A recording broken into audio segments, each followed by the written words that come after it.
सीहोर में प्रदीप मिश्रा मुर्दाबाद के लगे नारे।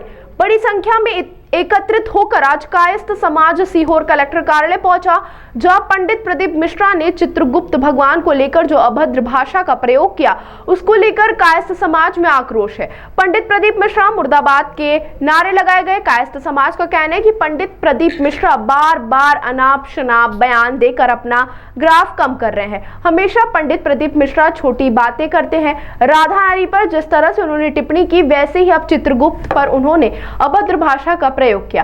पंडित प्रदीप मिश्रा चित्रगुप्त शक्तिपीठ वृंदावन पहुंचकर नाक रगड़कर माफी मांगे, सार्वजनिक माफी मांगे। जब तक पंडित प्रदीप मिश्रा सार्वजनिक माफी नहीं मांगेंगे, कायस्थ समाज उनकी प्रत्येक कथा का और हर जगह विरोध करेगा। पंडित प्रदीप मिश्रा लगातार अनाप शनाप बयान देकर अपना ग्राफ कम कर रहे हैं। प्रदीप मिश्रा मुर्दाबाद, प्रदीप मिश्रा मुर्दाबाद। सनातन का ये अपमान नहीं सहेंगे, नहीं सहेंगे, नहीं सहेंगे। सनातन का ये अपमान नहीं सहेंगे, नहीं सहेंगे। जेल में जाओ, जेल में जाओ। प्रदीप मिश्रा जेल में जाओ, जेल में जाओ। बार बार टिप्पणी करते हैं, प्रदीप मिश्रा, प्रदीप मिश्रा। बार बार गलती करते हैं, प्रदीप मिश्रा, प्रदीप मिश्रा। बार बार गलत टिप्पणी करते हैं, प्रदीप मिश्रा, प्रदीप मिश्रा। देखिए, अभी प्रदीप मिश्रा जी ने महाराष्ट्र की एक कथा में व्यासपीठ से यमराज और चित्रगुप्त भगवान के बारे में गलत टिप्पणी की है और कल उन्होंने प्रेस वार्ता करके माफी मांगने का प्रयास किया है और हवाला दिया है कि शिव पुराण में ऐसा उल्लेख है,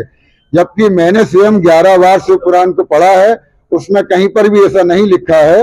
लेकिन ये गुमराह करने की बातें हैं, उनको इस प्रकार की टिप्पणी नहीं करना चाहिए, क्योंकि उनकी कथाओं में हजारों लोग, लाखों लोग कथा सुनने पहुंचते हैं।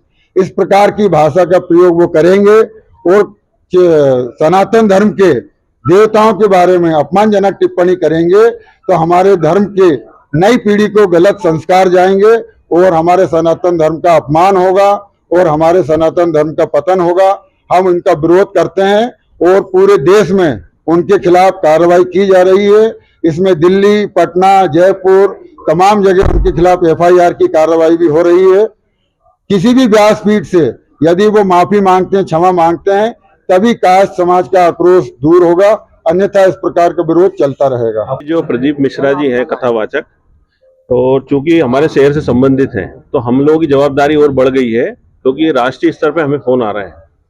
और मिश्रा जी की ये पहली बार नहीं है, चाहे महिलाओं के अपमान की बात हो, चाहे मंदसौर में महिलाओं को लेकर उन्होंने कहा कि यहाँ की महिलाएं वेश्यावृत्ति बंद करें, एक सार्वजनिक रूप से उन्होंने कहा कि मंदोदरी की बच्चियां हैं, और राधा रानी के बारे में उन्होंने बहुत गलत जो विवाह के बारे में प्रसंग बताया।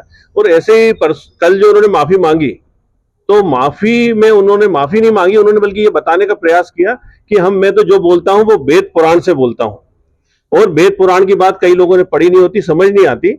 तो अगर ऐसी कोई आहत हुई है तो ये जो भाषा है, ये तो उन्होंने अपनी बात की और पुष्टि की है कि मैंने जो कहा है वो वेद पुराणों में लिखा हुआ है। इससे हम लोगों में और रोष हो गया है, और हमारा तो उनको ये है कि भगवान से भी प्रार्थना करते हैं कि उनको सद्बुद्धि देनी, तो उनका जो ग्राफ बढ़ रहा था ये अब धराशायी होने को है। और ये जो वक्तव्य दे रहे हैं ये ईश्वरी हो सकता है इनसे दिलवा रहा है कि अब इनका अंत समय, मुझे ऐसा लग रहा है इनकी लोकप्रियता खत्म होने वाली है। और अगर इनको भगवान अगर थोड़ी भी बुद्धि है तो ये अभी जाएं, हमारा जो है वृंदावन में चित्रगुप्त पीठ है, वहां पे ये नाक रगड़े जैसे इन्होंने वृंदावन में की थी। और ये सब बातें अभी वृंदावन में भी पूरे संत समाज में मीटिंग हो रही है, और इनके खिलाफ विश्वव्यापी, राष्ट्रव्यापी अभियान चलाया जाएगा। जहां भी इनकी कथा होंगी वहां पे पुरजोर विरोध किया जाएगा। इनके पुतला दहन का कार्यक्रम भी समाज ने रखा है, हो सकता है कल हम इसका पुतला दहन करेंगे। और FIR, क्योंकि कानून कहता है 295, 298 और 153, ये लोगों की धार्मिक किसी वर्ग विशेष की भावनाएं आहत होती है, ऐसा कर 3 साल के कारावास का भी इसमें प्रावधान है। तो मैं मिश्रा जी को कहूंगा और सारे समाज की ओर से, सारे सनातनियों की ओर से, कि वे इस तरह की ये बेसिरपेर की बातें बंद करें और हमारे सनातन का मजाक बनाना बंद करें। अगर माफी नहीं मांगते तो क्या करेंगे? हम FIR करेंगे और हाई कोर्ट में पिटीशन लगाएंगे, क्योंकि ये बार बार हो रहा है। और मुझे उम्मीद है न्यायपालिका से वो बिल्कुल इनके खिलाफ कार्रवाई होगी और मिश्रा जी को मुंह की खाना पड़ेगी। और ये जितना ये अनशन बोल रहे हैं, ऐसे कोई भी कथावाचक, उन पे भी आगे के लिए एक मिसाल कायम होगी।